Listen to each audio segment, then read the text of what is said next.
तो आज हम करने वाले हरिशंकर प्रसाद द्वारा लिखित व्यंग्य की समीक्षा। सदाचार का ताबीज निबंध। सदाचार का शाब्दिक अर्थ है सद आचार अर्थात अच्छा व्यवहार और विचार। एक अच्छे जीवन के लिए सदाचारी होना बहुत जरूरी है। आज के परिवेश में सदाचार की भावना प्राय लुप्त होती जा रही है। सदाचार की भावना ही लोगों के जीवन में बदलाव ला सकती है। इस तथ्य को हरिशंकर प्रसाद भली भांति जानते थे, इसलिए उन्होंने सदाचार का ताबीज लिखा। इसमें यह बताया गया है कि एक ताबीज पहनने से एक व्यक्ति के भीतर अच्छा व्यवहार और विचार नहीं आएगा, बल्कि जीवन में अच्छी व्यवहार और अच्छी बातों को अपनाने तथा भ्रष्टाचार खत्म कर जीवन से समझता और प्यार लाने से आएगा। लोग तभी सदाचार बन पाएंगे जब भीतर से वे ईमानदार और प्रेमी होंगे। सदाचार का ताबीज पहनने पर भी जब राजा यह कल्पना करता है कि उसके देश के लोग ईमानदार हो गए होंगे तो वह वेशभूषा बदलकर कर्मचारियों के पास जाता है, लेकिन ऐसा नहीं होता। जब पहली बार वह एक तारीख को जाता है तो कार्यालय में घूस देने की कोशिश करता है, लेकिन कर्मचारी घूस लेने से मना कर देता है। राजा बहुत खुश होता है।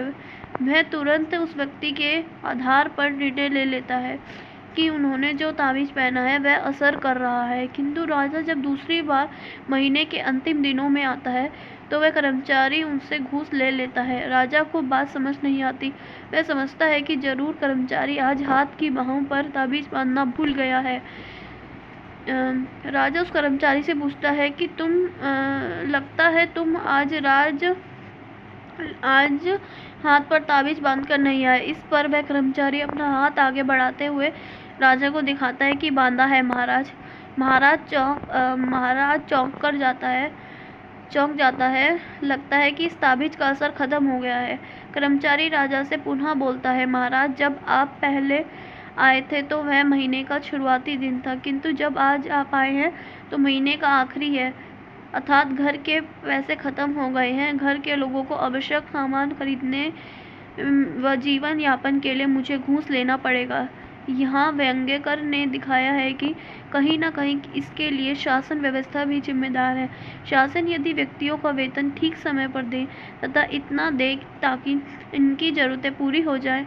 समस्या पेट की होती है, परिवार की होती है, मध्य और निम्न वर्ग के लोगों के लिए। यदि ज़रूरतें पूरी हो जाएंगी तो उन्हें घूस लेने की जरूरत ना पड़ेगी। सभी को मन में ईमानदारी की ललक पैदा हो जाएगी और वे सभी अपना काम ईमानदारी से करेंगे। इसमें व्यंग्यकार ये इशारा करने का प्रयास करते हैं कि मजबूरी इंसान से गलत काम करवाती है। यदि मजबूरी नहीं होती तो इंसान गलत काम कर ही नहीं सकता है। जब तक वह अंदर से संतुष्ट नहीं होता तब तक वह सदाचार की बातों का कोई फायदा नहीं होगा उस पर। हरिशंकर प्रसाद द्वारा लिखित निबंध सदाचार ताबीज का सार। सदाचार ताबीज का ताबीज हरिशंकर प्रसाद द्वारा लिखित एक हास्य व्यंग्य लेख है।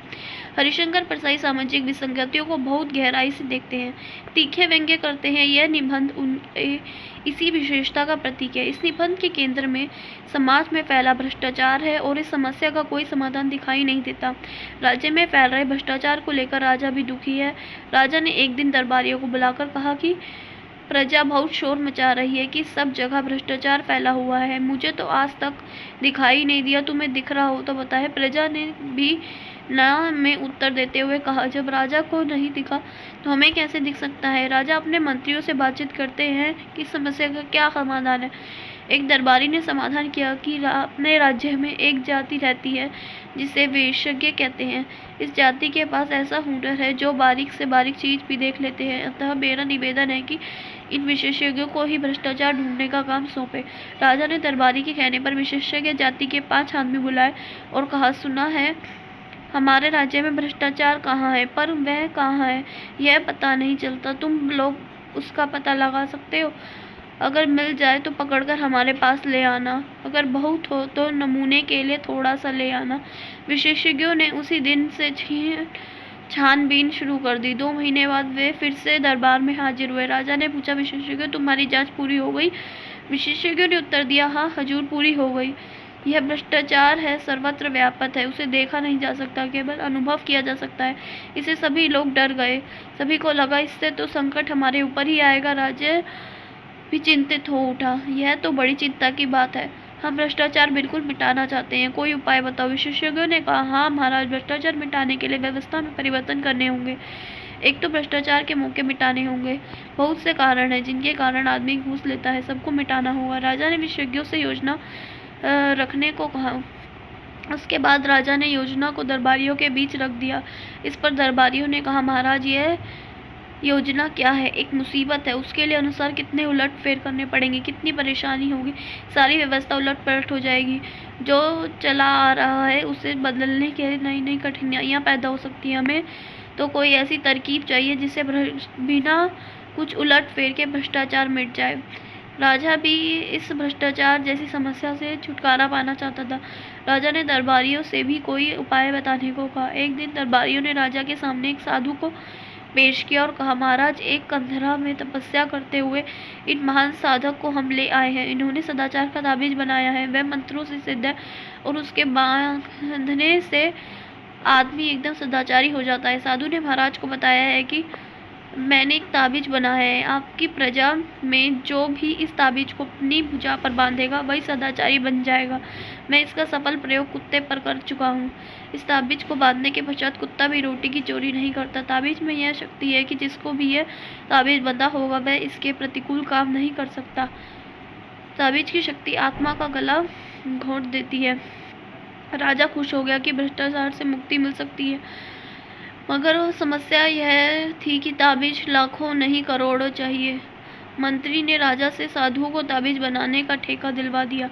ताबीज बनकर तैयार हो गए और राजा सेवकों तथा प्रजा के ये ताबीज बांधे गए। भ्रष्टाचार की समस्या का ऐसा सरल हल निकल आने से राजा और दरबारी सब खुश थे। राजा ने कुछ दिन बाद वेश बदलकर एक कर्मचारी के पास गए। उस दिन 2 तारीख थी। राजा ने कहीं काम बताकर उसे 5 रुपए का नोट दिखाया, लेकिन उसने लेने से इनकार कर दिया। कर्मचारी ने उसे डांटा और भगा दिया। राजा बहुत प्रसन्न हुआ। कुछ दिन पश्चात वह फिर 31 तारीख थी, महीने का आखिरी दिन। राजा ने उसे फिर 5 रुपए का नोट दिखाया और उसने लेकर जेब में रख लिया। राजा ने कर्मचारी का हाथ पकड़ लिया और बोले, मैं तुम्हारा राजा हूँ, क्या तुम आज सदाचार का ताबीज बांध कर नहीं आए? बांधा है सरकार, यह देखिए। राजा असमंजस में पड़ गए। फिर ऐसा कैसे हो गया? उन्होंने ताबीज पर कान लगाकर सुना। ताबीज में स्वर निकल रहे थे, अरे आज 31 है, आज तो ले लो। अतः इस निबंध में हरिशंकर प्रसाई ने राज्य में व्याप्त भ्रष्टाचार और विश्वास जैसी समस्या को बताते हुए तीखा व्यंग्य किया है। सदाचार का ताबीज एक ऐसा व्यंग्य लेख है जिसमें भ्रष्ट मूल्य और भ्रष्ट व्यवस्था है। तो यहीं पे ये सदाचार का ताबीज निबंध खत्म होता है। इसका हमने सार करा और प्रतिपाद्य करा। अगर आपको वीडियो पसंद आई हो तो प्लीज़ वीडियो को लाइक, शेयर एंड सब्सक्राइब कर दीजिए। एक वीडियो बनाने में बहुत मेहनत लगती है। प्लीज़ वीडियो को लाइक, शेयर एंड सब्सक्राइब कर दीजिए।